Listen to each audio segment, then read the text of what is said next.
નમસ્કાર દર્શક મિત્રો, આપ જોઈ રહ્યા છો સૌરાષ્ટ્ર ધારા ન્યૂઝ। હવે જોઈએ અગત્યના સમાચાર। ગુજરાતમાં હવામાન ખાતાએ રેડ એલર્ટ જાહેર કરી ભારે વરસાદની આગાહીને કારણે ઊભી થનાર સંભવિત પરિસ્થિતિને પહોંચી વળવા રાજ્ય સરકાર દ્વારા દરેક જિલ્લામાં સમીક્ષા બેઠક યોજવામાં આવી છે। ત્યારે અમરેલી જિલ્લા વહીવટીતંત્ર સજ્જ બન્યું। બગસરા શહેરના અલગ અલગ વિસ્તારમાં એનડીઆરએફની ટીમે મુલાકાત કરવામાં આવી। સમગ્ર ગુજરાતમાં હવામાન ખાતાએ રેડ એલર્ટ જાહેર કરી ભારેથી અતિભારે વરસાદ પડવાની સંભાવનાને લઈ વહીવટીતંત્ર એલર્ટ થયું છે। ત્યારે અમરેલી જિલ્લામાં પણ ભારે વરસાદથી નદીઓ, તળાવો, જળાશયો, ડેમમાં પાણીથી છલકાઈ ગયા છે। ત્યારે હવે હવામાન ખાતાએ ભારેથી અતિભારે વરસાદની આગાહી કરવામાં આવી। ત્યારે ભારે વરસાદની સંભવિત પરિસ્થિતિને પહોંચી વળવા અમરેલી જિલ્લા વહીવટીતંત્ર સજ્જ બન્યું છે। બગસરા શહેર અને ગ્રામ્ય વિસ્તારમાં પ્રાંત અધિકારી કેવી નંદા સાહેબ અને મામલતદાર આરજી ઝાલા મેડમ દ્વારા સતત દેખરેખ હેઠળ હોય કોઈ મોટી દુર્ઘટના બને તો તેને પહોંચી વળવા વહીવટીતંત્રને એલર્ટ કરવામાં આવ્યું। તેમજ એનડીઆરએફની ટીમને બગસરાના મુંજિયાસર ડેમ અને સાતલડી નદીનો પારનો કોઝવે સહિત નીચાણવાળા વિસ્તારોની મુલાકાત કરવામાં આવી। જિલ્લામાં એનડીઆરએફની ટીમને સ્ટેન્ડ બાય પર રાખવામાં આવેલ હોવાનું જાણવા મળ્યું। રિપોર્ટર અશોક મણવર, સૌરાષ્ટ્ર ધારા ન્યૂઝ, અમરેલી।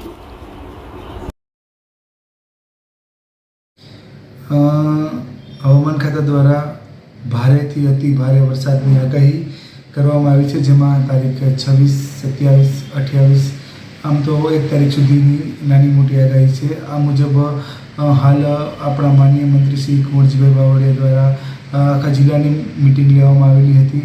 એ અંતર્ગત વિવિધ સૂચનાઓ આપવામાં આવી છે। એ સૂચનાઓને ધ્યાનમાં રાખી અને હાલ બગસરા મામલતદાર કચેરી ખાતે તમામ ડિપાર્ટમેન્ટની એક મિટિંગ બોલાવવામાં આવી હતી, જેની અંદર વિવિધ પ્રકારના પ્લાનની ચર્ચા કરવામાં આવી હતી। બગસરા નગરપાલિકા અને આજુબાજુમાં રહેતા હેઠવાસમાં રહેતા લોકો એમના સ્થળાંતર માટે, એમના ખોરાક, એમના ફૂડ પેકેટ માટેની પણ વ્યવસ્થાની ચર્ચા કરવામાં આવી। આ ઉપરાંત રોડ ઉપર ઝાડ કટિંગ કે કોઈ ઝાડ પડી જાય તો એને દૂર કરવા એ માટેની પણ આરએનબી સ્ટેટ, આરએનબી પંચાયત અને નેશનલ હાઈવેને સૂચના આપવામાં આવેલ છે। આ ઉપરાંત તમામ ગ્રામ પંચાયતના તલાટીઓને હેડક્વાર્ટર પર હાજર રહેવા માટે ખાસ સૂચના આપવામાં આવી છે અને કોઈપણ પ્રકારની ઘટના બને તો તાત્કાલિક કાર્યવાહી કરવા માટે પણ સૂચના આપવામાં આવી છે। બગસરા ખાતે round the clock control room હાલ ફ્લડનો ચાલુ છે। કોઈપણ પ્રકારની ઘટના બને તો એની તાત્કાલિક એક્શન લેવા માટે દરેક કર્મચારી અધિકારીશ્રીઓને ખાસ સૂચના આપી દેવામાં આવી છે। અને દરેક જાહેર જનતાને મારી નમ્ર અપીલ છે કે નદીના હેઠવાસના ભાગોમાં અવર જવર ન કરવા ખાસ સૂચના છે। આ ઉપરાંત વારંવાર જે ટીવી, સોશિયલ મીડિયા તરફથી જે માહિતી આપવામાં આવે છે હવામાન ખાતા તરફથી, એ માહિતીને આપણે અનુસરી અને આપણે સલામત રહીએ। આજે એનડીઆરએફની ટીમ અમરેલી જિલ્લામાંથી અત્યારે બગસરા તાલુકાની મુલાકાતે આવી છે। એટલે બગસરા વહીવટીતંત્ર દ્વારા એમને અહીંના જે કોઝવે, ડેમ, નીચાણવાળા એરિયા વગેરેની મુલાકાત કરાવવામાં આવી રહી છે, જેથી તે લોકો અભ્યાસ કરી શકે કે અહીંયા જો વધારે પાણીની સિચ્યુએશન ઊભી થાય તો શું પગલાં લેવાય, એનું એડવાન્સમાં એ લોકો પ્લાનિંગ કરી શકે। એટલા માટે અમે આજે એને મુંજિયાસર ડેમની મુલાકાત લીધી છે, ત્યારબાદ અહીંયા જે સાતલડી નદી પરના કોઝવેની મુલાકાત લેવાના છે, અને ત્યારબાદ બગસરા સિટી એરિયામાં જે નીચાણવાળા એરિયા છે જ્યાં પાણી ભરાવાની શક્યતાઓ જો ભારે વરસાદ આવે તો રહેલી છે, તેની પણ એ લોકો વિઝિટ કરવાના છે અને એ લોકો એનો અભ્યાસ કરશે કે આમાં ઓછામાં ઓછું नुकसान થાય તે માટે શું પગલાં લઈ શકાય।